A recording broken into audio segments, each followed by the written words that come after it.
Hi, this is Joy Lingerie, and you're listening to the Matured Musicians broadcast. Our guest today is Lori Hardman. She's a wonderful singer and a great talent. So I think you enjoy what she has to say. I do want to thank our sponsor, Luscious Moss Studio, which is owned and operated by Chad Christ and Edgewood, Washington. He's primarily set up for drum recordings and guitar recordings. He's also the lead player for Heart by Heart. And his studio is set up to promote collaboration and inspiration and creativity. So with that being said, that's where I produce my music from. Lori Hardman, hello. I am so glad you came on our program today. Oh, thank you so much for having me. You're very welcome. So the first question that I have to ask you is, well, how did this all begin? Well, I grew up singing with my family.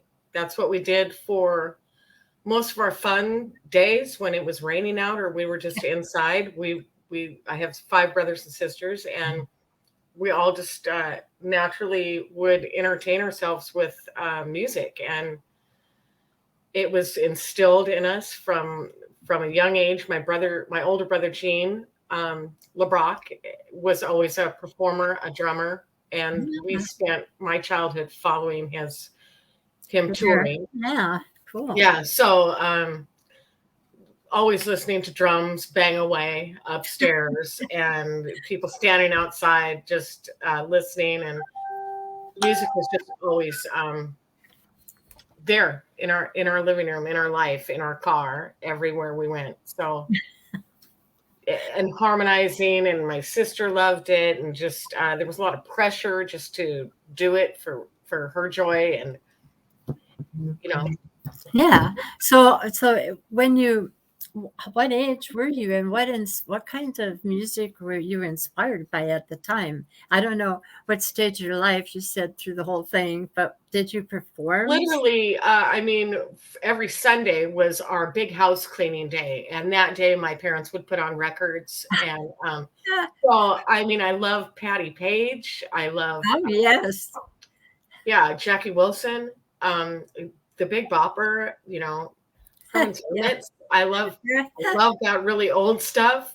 Yeah. And then, each one of my person in my family. And so that was from baby years. That's how it just got instilled from going to church. I think they gave me a solo, my first solo. And I think I was twisting my shirt and stuff like that. I was really little. So, and then all throughout school, music is the class I enjoyed the best, chorus or early bird choir or whatever kind of singing they offered. I would jump on it and end up really bonding with my teachers. And I loved my music teachers. I still do. And I get that. Yeah. they affected me. It's a hard thing to bond with somebody who's being somewhat critical of you, but yet you know that they're helping you to improve and get better. And pretty soon. They were never critical or harsh with me in any way. I don't mean critical in a bad way, in a negative way. I mean, pointers on how to improve or. I never took that as any type of negative or anything like that. I loved them for it. I think I thrived on the attention. And good teachers. I had really good teachers, and I just was a really loving kid, for one thing. I still are. What? Well, you're not a kid. I said you still are loving, just not a kid as much, not that young anymore. Yeah, I love people. I love the bonds that I make, and the people mean a lot to me that are in my life. Yeah, I get it. So who was you liked all the older tunes, but did you have any, as you were getting a little bit older, did you have any other bands or singers that you said, I like that. I'd like to do that. Yes. Okay, so my older brother used to sit us all up on the counter or line us up. But I would be sitting on the counter and we would do, I think, Little River Band or Dewey Brothers, Take Me by the Hand, Pretty Mama, Oh Black Yeah, Water. yes. Yeah, and I'd be by the hand, If that was my part, we'd all be harmonizing. My sister would always choreograph dance moves for us, put us in order, and we'd all dance. It was the era of the Jackson 5 and the Osmonds, and not to accidentally age myself, but yeah. And so Donna Summer, I loved her. I loved her. I loved her. Heart, I grew up with, my sister was just a fanatic for Heart. And I didn't really know it was being drilled in me and embedded in me, but she would insist that I harmonize with her in every Heart song. So I was dancing, she was Anne, and that was a huge part of my life. And the lead singer to my brother's band, Teresa Vanoy, she was a huge influence to me. Just a beautiful voice and super awesome personality. Yeah. My mom used to listen to Barbra Streisand all the time. I mean, there's such a huge variety of exposure that I got. Oh, you're so lucky. Very lucky. Yeah. Luckily, I had a little bit of that too. But I was thinking about what you said about Heart, and you're not going to believe this, but I had no idea. And I had no idea who Heart was. I probably heard their songs, but never paid attention because I wasn't into rock. And so when I got here to Washington, it wasn't until I met Chad Chris, who's the lead for Heart by Heart. And I started listening and getting interested. And so I wanted to know how to write a rock song. So I went to see Roger Fisher, and I just finished one called Pieces. And A Piece Put Together One by One, I think, is probably the title. I don't even know my own song. But anyway, I'm waiting to get it mastered. I totally understand. So anyway, awesome. Can you believe that I would not have heard that band or known them? I cannot imagine. I just don't know how somebody could get through life without hearing Heart. Yeah, I feel like I grew up with them. So, and then luckily for me, I believe now I can call Roger Fisher a friend of mine. And yeah, so that came full circle and was just a huge, exciting thing for me. And I own from him the original Dog and Butterfly album, which is what literally I started off singing with my sister. So I've had some fun with that. So many, I don't know. You guys have to tell me who you are, because somehow it doesn't come through my system. It comes on my phone after the interview, but not while I'm interviewing.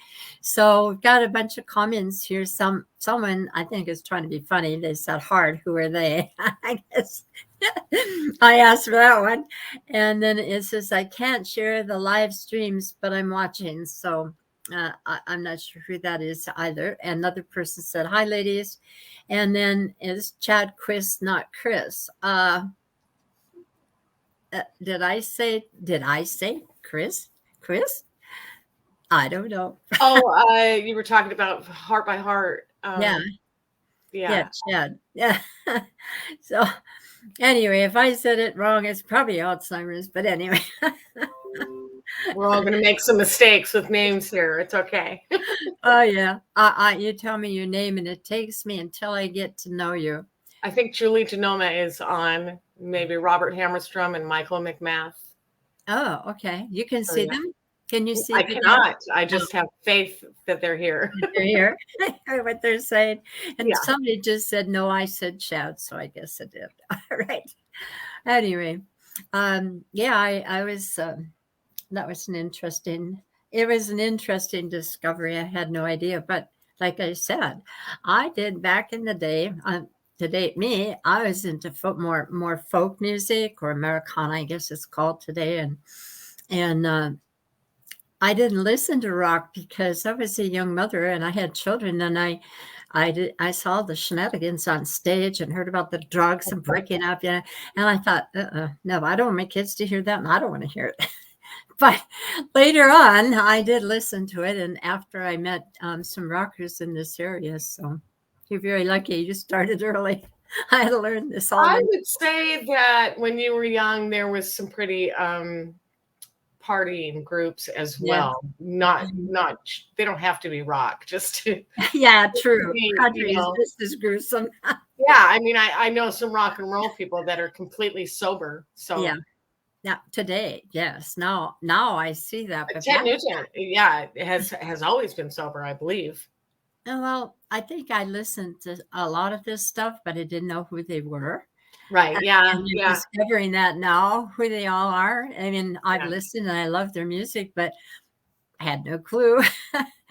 Anyway, I can't share the video. You both look great, though. Well, thank you, whoever you are. I like hearing that. So, when was your first, what you consider your first performance that you were paid for? That I was paid for would have started probably 8 years ago, 7 to 8 years ago. Music I always did for just joy, just the pure joy of it. And then I did a jam, what we call jams. I met you at a jam. Yes. And somebody who, I came into the blues community and was taken in by this big blues family, and Rick Bowen suggested, why don't you start your own band, Lori? I think I was kind of weirded out that it was so unorganized for a time. And I didn't really understand how the jams worked. And I was like, what are you doing over there? And he may have been saying it sarcastically. I don't even know. But I thought, well, that's a good idea. Maybe I'll try it. How do you do it? And I just gave it a go. And is that jamming or band, or creating a band? Creating a band. Okay. So it worked very quickly because I had gotten to know a lot of jammers before I tried to create a band. And you can pick, out of each jam, we're all in about, or they are all in about 4 or 5 or 6 bands. There's no limit. So yeah, I had 26 bands. I started with the band in 2015, and I had 26 bands that I jammed with before I decided to go forward with the band. So I get it. I think Joe Ciccone and Freddie Holzman and Jerry Batista and Lynn Sorensen, they used to play in Lake City, and that's where Summer Mayak, I think, started with Heart to Heart and met all those people. And that's where I first got up on stage and really got the band experience, I guess. The first experience of being with being really loud and just going for it. What were you playing when you first started? What kind of music? Was it everything, or was it rock based, or? Well, when I first would play with those guys, it was mostly Janis Joplin I would start off with. And then it was blues. I was trying to figure out exactly what blues was preferred and what blues really was. Yeah. I don't even know if I can really right now say for sure what, I know what it is, but it seems like there's a big spectrum of blues. Yes. So, the first time I heard blues, it was out the Raging River in Falls City area. There's a place there called the Raging River, and Tommy Wall was giving the jam there. And I somehow thought they didn't like country, so I was afraid to get up on the bandstand. Years later, I ended up going to Snoqualmie, and he was at an Irish tavern there and doing jams on Sunday night. And then I found out he does play country. His father liked it. So Right? You know, I mean, yeah. So like I said, I'm in this blues community, and I was always trying to find, well, I need to find the right kind of blues to fit Yeah. in. Yeah. Then I just stopped doing that. I just thought, you know what? I'm going to do what makes me feel good. And although I'm called a blues singer Oh, quite a bit, really?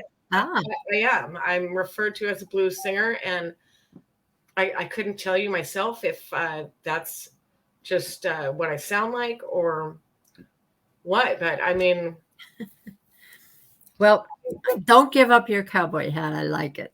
I did. I do too. I'm looking forward to wearing it soon. I was trying to remember when you were out at the public house in Marysville. I thought you had a cowboy hat on. I don't know. I didn't save the pictures. We did take pictures of you. Went up on the balcony and we were taking pictures while you were singing. We got permission. Oh, nice.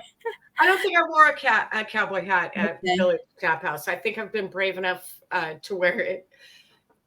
You know, I didn't grow up wearing one, so Yeah. I think at the new casino was my first real performance, all cowboyed out, cowgirled out.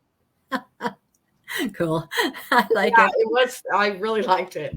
Yeah. Well, you look good in the hat. I don't, but you do. I haven't found the hat yet. I need to find one. They're so expensive today. Oh my gosh, I have to go to Texas, I think. Oh, well, I didn't get an expensive one. I just, yeah, Well, I want to be a real cowgirl. yeah, I getcha. Do you also ride horses, or are you I don't. I have only been around a horse, you know, a little bit. I mean, I think my grandparents were cowboys and back in the day in Colorado, but no, I'm a city girl, and you know, hopefully someday I won't be. But I've been a city girl so Yeah. far my whole life. So no horses, and I have not. Are you from Washington? I don't know. I'm from Seattle, Washington. Yeah, You are. Okay, you yeah, definitely are a city girl. yeah, I am. But the joy of this area is that even in the city, they have horses everywhere. There's a farm. There's a couple farms, right? I'm in the city right now, and there's a couple farms right around the block from me. Oh my gosh, So good horses. I guess you could squeeze it in anywhere, but I got it. I'm a dog girl. You're a dog girl. I have a dog holding me hostage right now. Well, the problem with my favorite being a horse, I can't take it to bed with me. Right. So I'm somewhat limited. You got it better than I do. I don't. Yeah, I guess. So when you run this journey, when did you start? What kind of what time? Not without dating yourself, of course, but what time did you start your band? I mean, when was it that you got the nerve to put it all together and work it?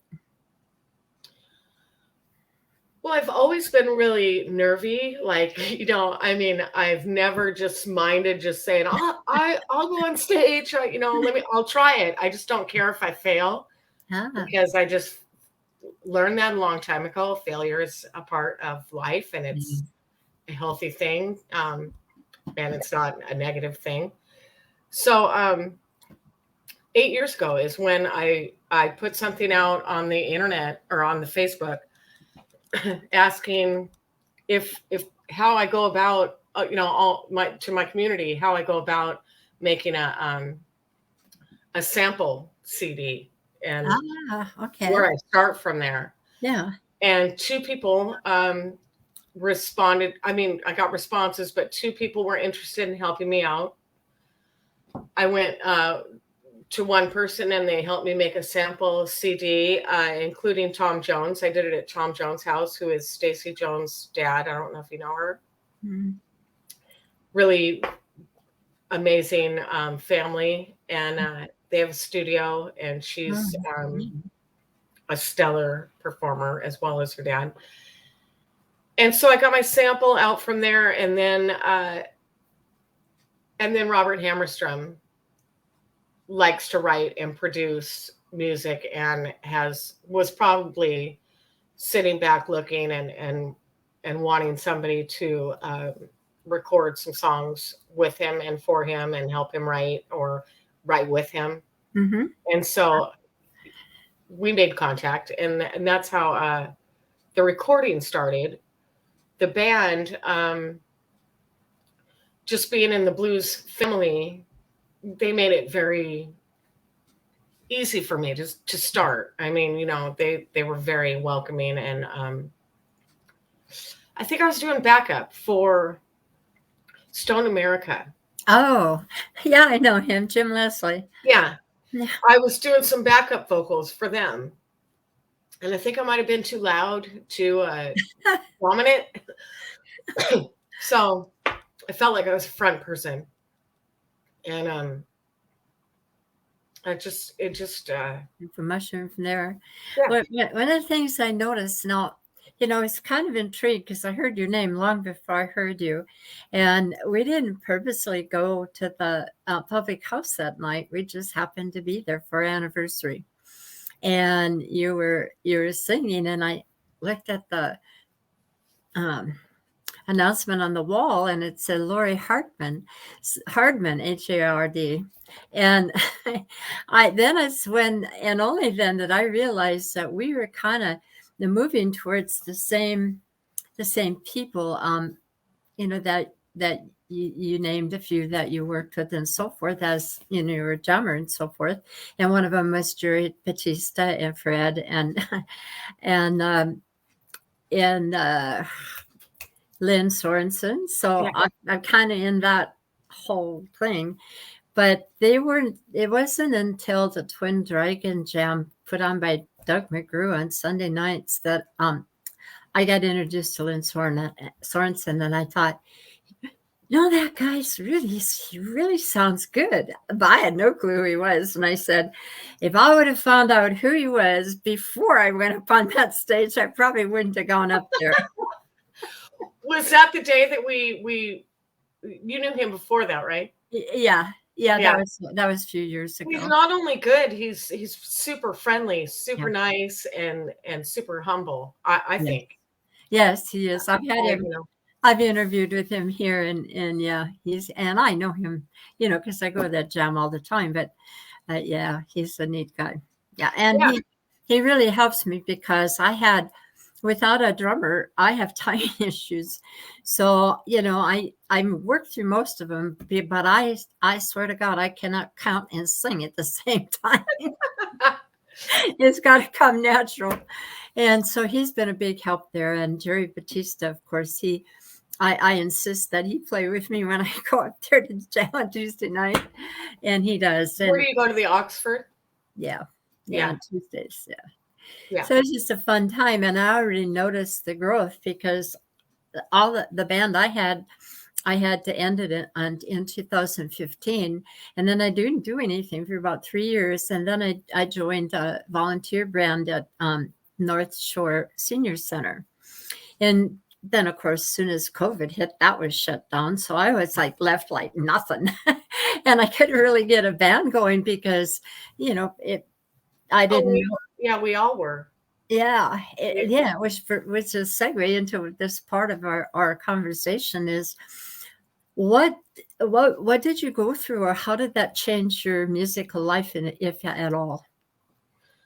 It was mentally, you know, pretty devastating, like it was for all people who have devoted their time and energy to trying to create this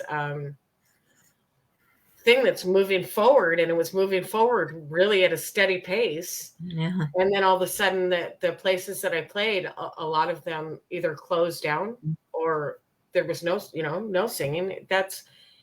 It was hard. Although what I did is I knew we were going to come back. So I just used my energy to learn new music, write new songs, and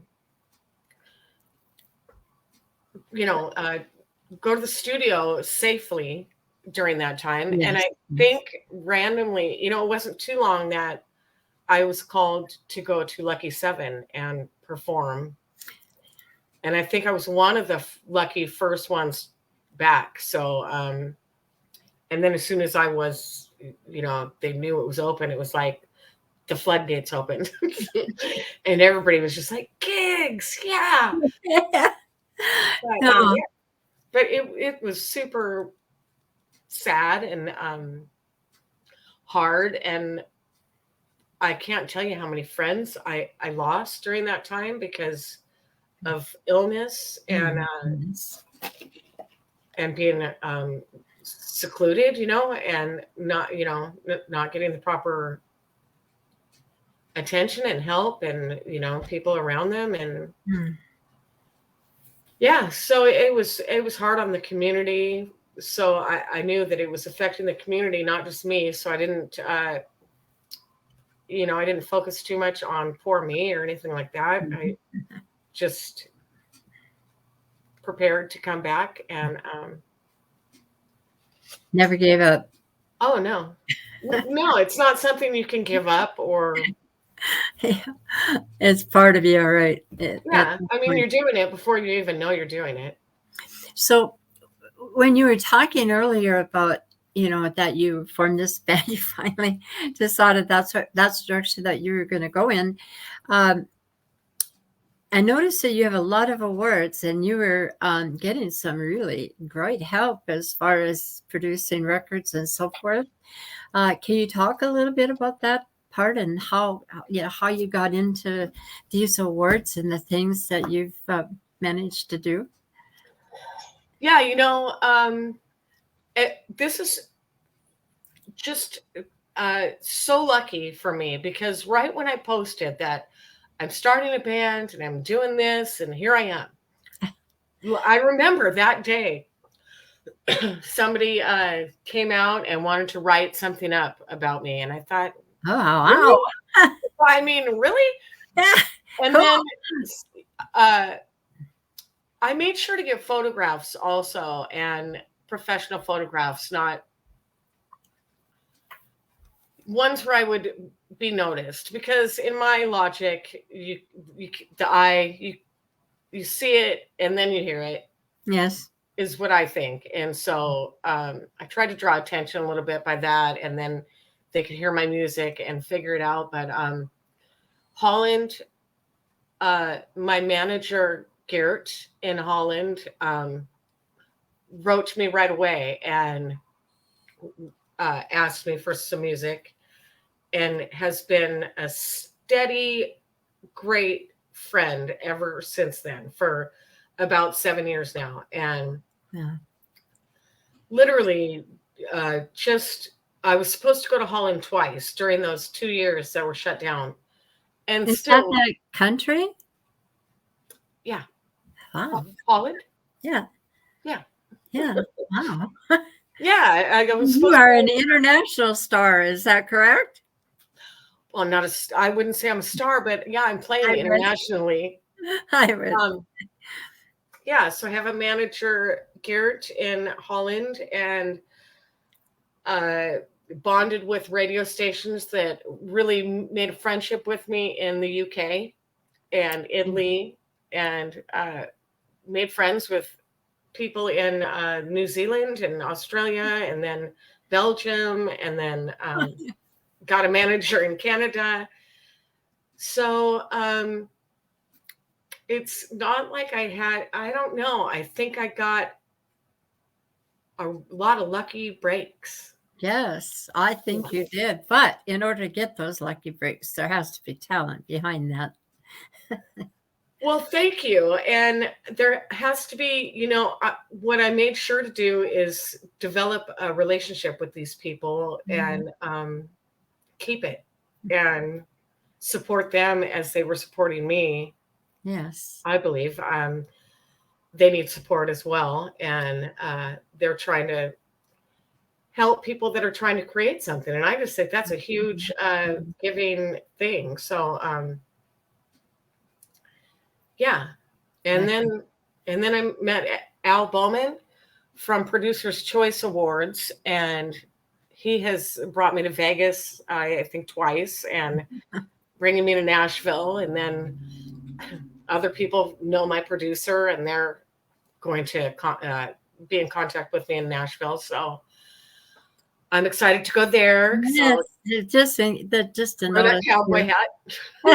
She's going to Nashville on the 21st through the 29th, was it? Or I'm going, I think, from the 19th to the 24th, but I'm playing on the 21st and the 22nd, and hopefully more dates while I'm there, because my producer will line me up with a chaperone, or if you will, and they're all music people, and they play there regularly. So I'm hoping to have some fun with them. And Al Bowman is located there, I think, permanently now. So he said that he'll be calling me to come back there often. Oh, nice. And I'm expected to go back there again in November. So, yeah, I'm excited to learn a lot about. It seems like my music is blossoming very well in other places. Yeah. It is what it is. Yeah. Yeah, you can't control that. No. But you're lucky you have that exposure. I mean, that no, mostly singer-songwriters just starting up don't always get those kinds of chances. So, right. I can't really explain in detail how it happened. It was just a series of the right time, the right place, yeah, the right pictures, the right talent. Huh? With the right talent. Maybe. Yeah. So we have three people here that we haven't said hello to. One says, enjoy your show. Again, they're not telling me, but Bernadette, she follows a lot of the Heart by Heart tours. She said hi to me. And then we have an unknown user here who said, hi, Joy and Lori. So hi back. I'm glad to see you guys on here as we continue this story. Now, there was something about Kid Rock. He owns restaurants in the Nashville area. Is that what's going on there? Yeah, he owns a restaurant with about 5 or 7 levels to it. So that's where I'll be performing on the 21st. Now, is that in Nashville itself, in the city? Yes, Nashville, Tennessee. Yeah. Yeah. I think where else? Yeah. Nashville, the word. Yeah. I somebody said hi, Rodster. You're awesome. So I know they're talking to you, girl. Nice. So anyway, this Kid Rock restaurant sounds like quite the place. Have you seen their stage? What's it like? I haven't. I'm walking into an unknown, but that's what makes it exciting. I mean, that's what I did in Vegas. I did it in New York, and was hoping to do it in Holland, but I'm still planning on getting to Holland. I'm excited for that as well. But yeah, I know I'll be taken care of in Nashville by good people who are going to look out for me. And also, Al Bowman supports people like Roger Fisher and Frank Murray and of Tom Petty or Petty Thief, I think it is, and quite a few more musicians. So I have friends. You know, the music community is, once you're in it, you're all family. Yeah, exactly. Well, I know how it works on the local level anyway. But yeah, I just think that's amazing. I know I have a friend, well, I wouldn't call her a friend, I guess, but close. Yeah, Jessica Linwitti. She got both her and Raymond, her husband, Raymond Hayden, from Grieve the Astronaut, got me writing songs during COVID. And I never written a song in my life. It's never occurred to me. Really? Yeah. Yeah, I think I had 8 or 9 of them I just put out last year, and I got 2 more coming up, but, it gets expensive, and I need to make money to to spend it on recording. So, uh, yeah, it's been an experience, and, I never figure I'm not young like you are. I kind of think that ship has sailed, but I just loved it so much. I just keep going. I don't know. No, the ship never sails. You live Doesn't it? until, you don't. I mean, there's no calling it quits. You just keep enjoying life You've been and doing. do what you do. Yeah. Well, I got all excited because I was asked by a booker that I knew long before I knew he was a booker. And he asked me to do a showcase in June, on June 4th, over at the Vessels Tap House.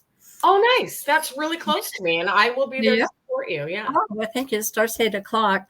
And Yeah. I have I don't people up north don't always know the country players down south, but the people that were around when I was playing and the jams that I did in 2000, one of them is a man called Country Dave Harmonson, and he plays steel and dobro.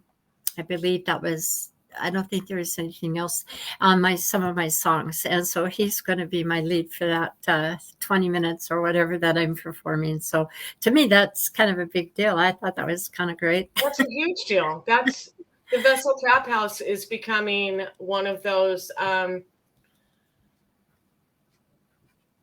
really good places that well-established people want to get into.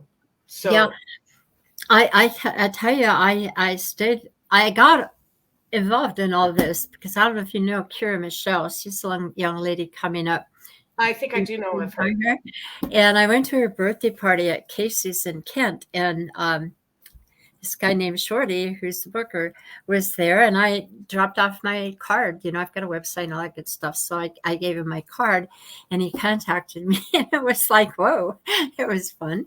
That was fun. Nice. And the next thing I know, I met this Ronnie Lee. Do you know Ronnie? Yes. Yeah. She was she played lead over at the Twin Dragon, and so I know she played there. And the first time I went there was what night was that, Kurt? Friday night? It was either Friday or Saturday night. Shorty invited me out there to look at it, and I just kept going from room to room to room. Oh, And, right. There's so many rooms in there. yeah, it's huge. Just huge. It's so deceiving. Yes. So to me, that was kind of a thrill. I am, yeah. So I can't even imagine what it would be like to be in your shoes and walking down that path. And I just think it's just marvelous that you've been able to do that. No, I think you're doing it. Well, I don't know. The 15 years that I was playing with my band, we really struggled, and I never had any dreams about going anywhere other than just having a band and playing music. We did both classic rock and rock and you name it. We called it a variety band because we played everything. And I never thought about this. I mean, these things never came to mind. You guys are teaching me all this stuff. Well, I think you're in a community now, and I just don't think it's only going to grow from here. I think it's got a lot really to do with this community that we're in. Yeah. Yeah, I agree with you 100% there, Lori. Yeah. Yep. Well, we have another comment here. I don't know if you know Electric Dave. I interviewed him on here, and Premonition, I believe, is his band. And he said, Lori is awesome. I've been watching her singing on YouTube. Oh, nice. So you have a band. Thanks, Dave. The good thing about Dave is he's not only does he play lead for the band, but I happened to meet him and the other players. Shirley Drigger is their drummer and their singer, by going to Rumors in Spano Park area, and they were there, and I couldn't find a table, and they helped me find a table right behind them. And I asked if they'd like to interview. And the next thing I know, I'm finding out about this guy. It's just amazing. The more I interview all of you people, I find out things I've never even dreamed. You've got a great job. Yeah. I mean, you do. That's got to be very interesting to just be able to walk up to somebody and say, I'd like to interview you. And it's a good opening line. Yeah, well, I get a few no's, and I've been thinking about kidnapping Jerry Batista because he keeps saying no. And the man's got this fabulous career with this great band, and he didn't want to do it. So I think some of the people are so afraid of the internet, and they're afraid of the technology, and it's a whiz bang. I mean, you came in here, and next thing I know, you were right online. So yeah, well, it's not my first rodeo. I hear you. I had to learn all this stuff. I ran into Kira Michelle after I started. I was like, okay, I've written all this music and I produced it. Now what do I do with it? And so she was offering some classes on how to market. And next thing I know, I ended up here. I don't know. Once this ball is rolling in this music world, in this area, especially in the whole greater Seattle area, it's amazing what happens. It's like all these things just pop up. I'm telling you, you just find yourself in the middle of a big music family. Yes. And it's like all people in a family, there's different personalities and different, each one is different, yet they're all interconnected. It's amazing. And then there's this, let's not forget this Facebook thing. Oh. That makes us be able to connect so easily and promote and, Yes, yeah, we didn't have that before. Right. Yeah. Can you imagine how hard? Yeah. I can imagine. I think that there are a lot of people that were hoping they'd get picked up by bands, but it never happened. And at the same time, and it's just like around the 80s, I had Jonathan. Oh gosh, Jonathan, I can't remember your last name. Anyway, he's the what? Harris. What? Harris. Yeah. Oh gosh, Jonathan, I hope you're not listening. He has this big studio that was recording all these like Alice in Chains and all these big name bands in the 80s. And then slowly this stuff started evolving and the big bands weren't doing that. I mean, the big producers or record companies weren't doing that anymore. And it kind of flipped over very slowly to this kind of stuff, online promotion. And yeah. I think I went to Alice in Chains opening their CD release party. I was at that, and that's how they used to do it. And it was, I got a temporary job at Google. Yes, on Google. It was Google. And they had this room with all these names, all these different rooms had a name. And there's one Alice in Chains, this, that, and the other. I mean, I can't remember all of them. And I looked at that and I came home. I said to my husband, what are all those names? He said, well, those are local rock stars and rock bands. So then he had me start watching this. It was so amazing. Just amazing. I do love Alice in Chains. Well, I'm developing some favorites, but we do have someone else saying I tried to share live stream on my Facebook friends page, but could not find a link to share. And I just want to say, not to take away from your interview, but that's okay.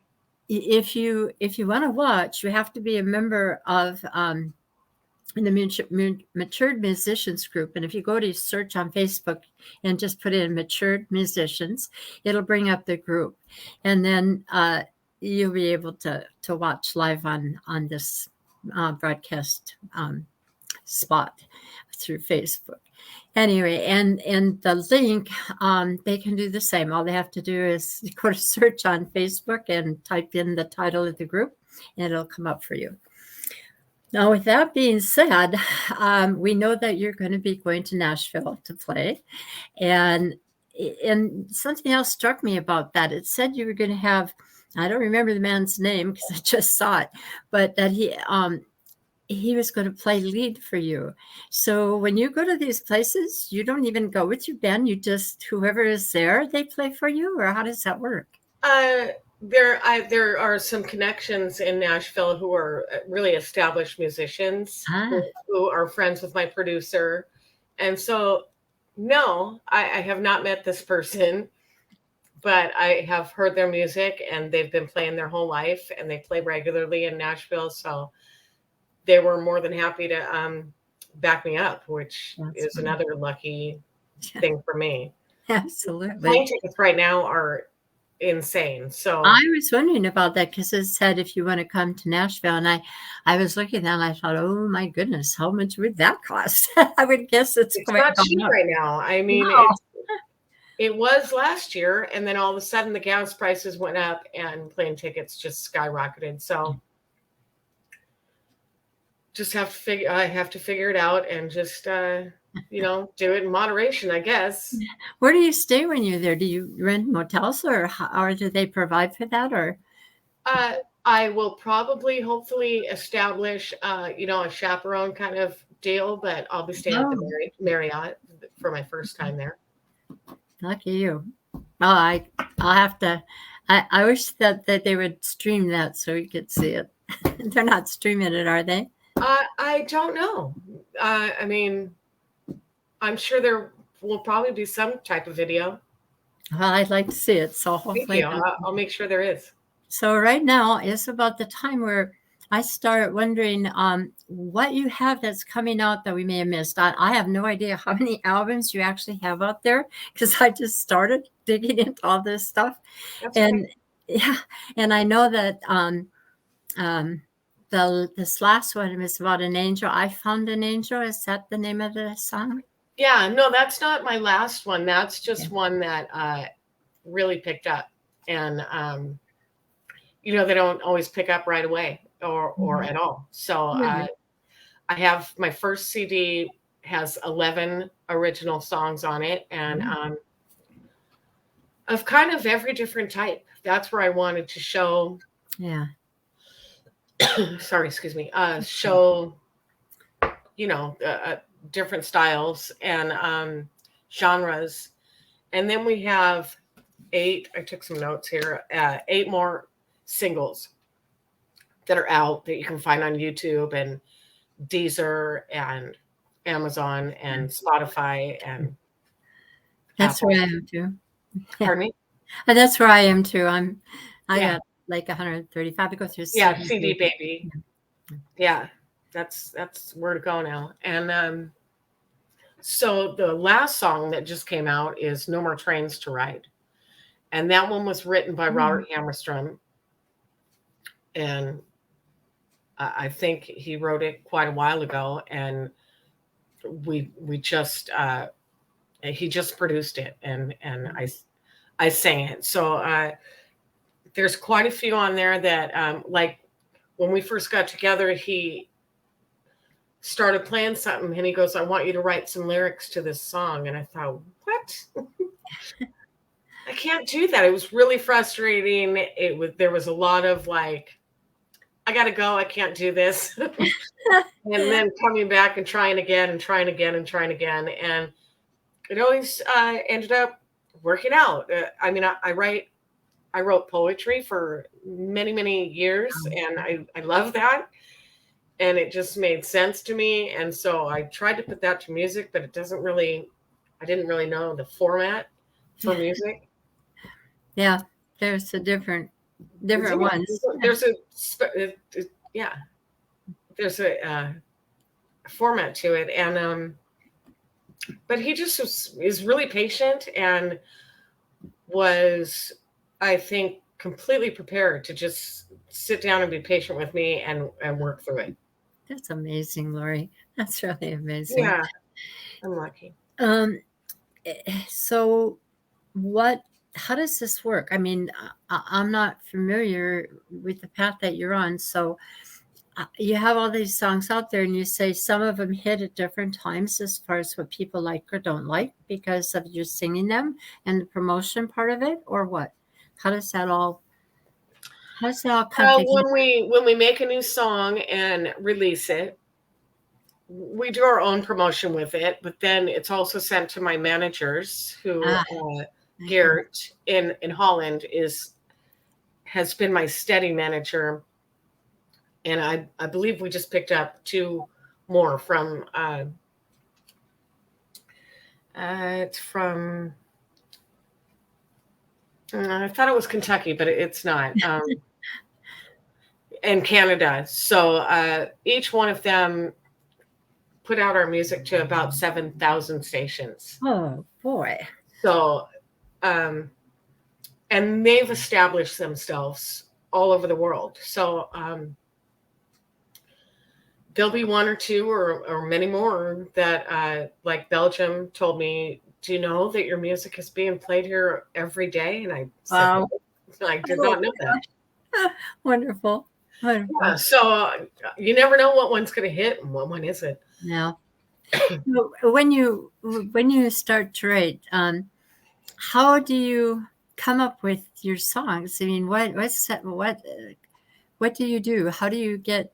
It depends on if the music comes first or if my lyrics come first. If Robert's got music that he wants lyrics to, he'll give me an idea of what he's emotionally thinking and where he wants to go with it, and we'll collaborate on it. You know, I mean, he'll give me a sentence or something like that, and I'll say that doesn't fit. It needs to be this, or go like this, and then I've got more. And then I love poetry so much. I start going from there. If I do lyrics first, I have so much poetry written that means a lot to me. So I bring it to him, and it's just as difficult for him to put music to it, but he does a really great job. He gets the best performers and just does a great job. And he's got all these steady performers and contacts, and they do their homework at home. We do a scratch disc, and they listen to that, a really rough disc of how we want the song to go. Mm-hmm. They each do their creative part with their instrument. And then when they, feel like they know the song well enough or understand it, then they'll come into the studio and record their part. So probably starting with one instrument and then giving it back to the musicians and having them blend with that. That's very interesting. Yeah, it is interesting. I had no idea that it went like that either. I didn't know that you could work separately. But yeah, I didn't know that you could have a band and not, get together every day and practice. I mean, it's best if you do, but it's possible without doing that. Yeah, it's kind of hard around here to do that. Right? Yeah. So I write both the music and the lyrics, and I don't really have a formula. It just comes right now. It's kind of, I don't have the money, so I've kind of sat back, and I have some ideas, but I've only 2 songs that aren't ready to go, but they're in the mill, and 2 of them that are ready to come out. One's already been mastered. And I think that the problem with me is that I get inspiration. It just comes to me, and I sit down and write it. Sometimes I can do it in 20 minutes. Sometimes it takes me days, and I keep going back over it. So I'd imagine, and I have an instrument, so I kind of play off of that because I'm messing around with what I'm playing, and I can't even imagine. I don't know that I could do what you're doing. I don't know if somebody else had the music and I had to write the lyrics. I think that would be very difficult. It can be sometimes. Sometimes I don't feel like it's complete, or like I've really had enough time to live with it, and it's already going forward. And I'm like, I've learned to just let the process happen, because I have a lot of faith in Robert that Yeah, to do the right thing. what he represents to me, you know, at first is a bunch of jumble, and then it all in the end comes out like, are you kidding? That's really good. Yeah. Amazing. And your journey through this whole thing, from your your very musical family and your drummer brother to your first beginnings of jams and eventually creating your band, did you have any big aha moments or any little aha moments along the way that you said, wow, I did the right thing, I'm on the right path for me? Or it's just all of a sudden you realize, wherever you're at or whatever you're doing, that this is really amazing. Is this it? I guess I don't ever feel like I'm, it's done. You know, I did it. I don't ever feel like that, but I did buy a map. And I posted it on my wall when the music started going out there to all these different countries, because I needed to put a mark on all the places that I was aware of that my music was playing, to visually comprehend it. And that was a special thing. And it's taught me a lot about geography. Yeah. I didn't know where a lot of these places were, but now I do. No, cool. That's so neat. And I've learned how to translate. I think pretty well. Google Translate. Because yes. A lot of people I'm talking to don't speak a word of English. How cool. Yeah. I can't imagine. That must be when I My manager does not speak English. He's never, I'm the first American that he's known. That's amazing. I had, when I worked and I didn't understand people from overseas, they spoke different language, I could dial a number and get a translator so we could talk. Technology is a great thing. Yeah. Yeah, it is. Absolutely. And I guess the last question I want to ask you is, you know, there are a lot of people that come on this show, and a lot of people we haven't heard about that are writing songs and getting them produced, and they're kind of, you know, slugging their way through all of this entanglement and all the things that come with this. Do you have any words of advice or wisdom or anything you'd like to say to them now that you've been on this journey for a while and you're going full guns ahead? Well, I would say first and foremost, just you're doing what you love, so just keep doing it. I mean, I think that I'm proof as a grandma that. Oh my gosh, you're a grandmother? Yes, that it's never too late. Your genes are good genes. Thank you. You're welcome. Thank you. But it's never too late. I mean, then I would say, honestly, try and figure out what's going to pop for you. Not just musically, but how to figure out some way that's going to grab people's attention through the Facebook or from whatever social media that you have. Decorate or do something to your posts. Like I noticed you promote very well. Thank you. I noticed that. And you're a great promoter.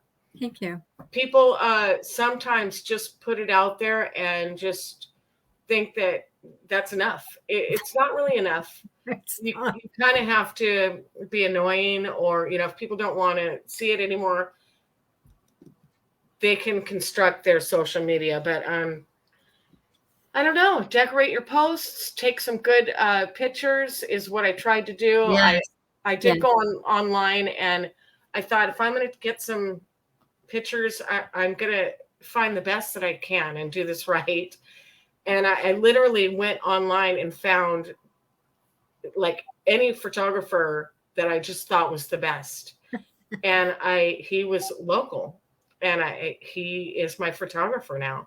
Yeah. And he really helped me out a lot with my photos, because you always need photos to go on your CDs or to go to have a different look. Once your friends know you, that's gonna attract attention, and it's not everything. It's not all about the shallow stuff or anything. I'm not trying to be shallow about it, but it does take some, just gimmicks a little bit here and there. Well, I hear that, and I think you're right on track. Absolutely. And if I could add one more thing, it's keeping relationships. I mean, once you meet somebody and they're, value everybody. You never know who they know, what they can do for you, what you can do for them. Right. And, people notice when you're not sincere, and when you take meet them and then just disappear. I mean, it can be work, I guess, to keep in contact, because I mean, you get a lot of people on your site. So then, well, how can I keep a relationship with all these people? Well, you just make sure that you do what you can to make people feel special, and they are special. Without them, more special, but let them feel that. Exactly. Absolutely. I also happened to be looking for a photographer. I got into this building not knowing it was locked, and I was supposed to get in there, and there was nobody there at the door. And so there happened to be a lady taking pictures just down the hallway from me, and I said, "Hi, do you know when so-and-so is going to be back?" And she said, "Well, this is a locked building. How'd you get in here?" And I told her. And she said, "I said, are you a photographer?" And she said, "Yes." So that's how I got mine. See how amazing it is? Yes. It's like when you decide what you want to do, or when you have a mission to do something, I think you start noticing easier. Yes. Things start falling into place, but maybe they were always there. You just didn't notice. Absolutely. Yeah. Well, our time is up, and I truly enjoyed this interview, Lori. I enjoyed hearing you sing out at the Twin Dragon when you came in. Thank you. At the Mary. I enjoyed it too. I really enjoy meeting you and knowing you. Well, I hope we stay in touch. And I don't always ask everybody because I forget, but I do hope to recycle. And when newer things come out, or something big, a big moment comes out that you want people to know about, let me know, and we'll put you back on. And when you have these snippets of that news that you put in there, like this trip to Nashville, do post that on Mature Musicians. We welcome all of that, and people are constantly scrolling through there and looking at it. Yes, I noticed that. It's a great group. So thank you so much. You're very welcome, Lori. And I'm going to have a lot of fun following your career from here on. So do keep in touch with us. I will. Thank you so much. All right. Thanks again. And good luck to you with all you're doing. You're gonna have fun. I am. Thank you, Lori. You're doing great. Take care. And I'll. Whoop. Sorry. No. Whoop. What did you last saying? I hit the button too soon. I'll see you at the vessel. Absolutely. Yeah. All right, girl. Thank you. Okay. Bye. Bye. Well, that's it for our program today. I do want to thank all of you. I didn't get to all of your posts here, your comments. I will go in afterwards. This will be posted, this video, on my Facebook page. So if you would like, you could friend me. I'll take you on. And also, I will be posting it to YouTube. Now, I'm kind of behind because a lot of things have happened to me all at once. And so I'm probably about 4 weeks behind getting these onto YouTube. But if you go to YouTube and you type in the search Joy, Joyann, Lajeret, Lajeret on Facebook, you can then see all of the interviews and the people that I've interviewed since last July when I started this. You have a good rest of your day, a wonderful weekend, and I'm signing off for now. Goodbye, everybody. Thanks for joining us. Bye. Maybe not. This thing always does this.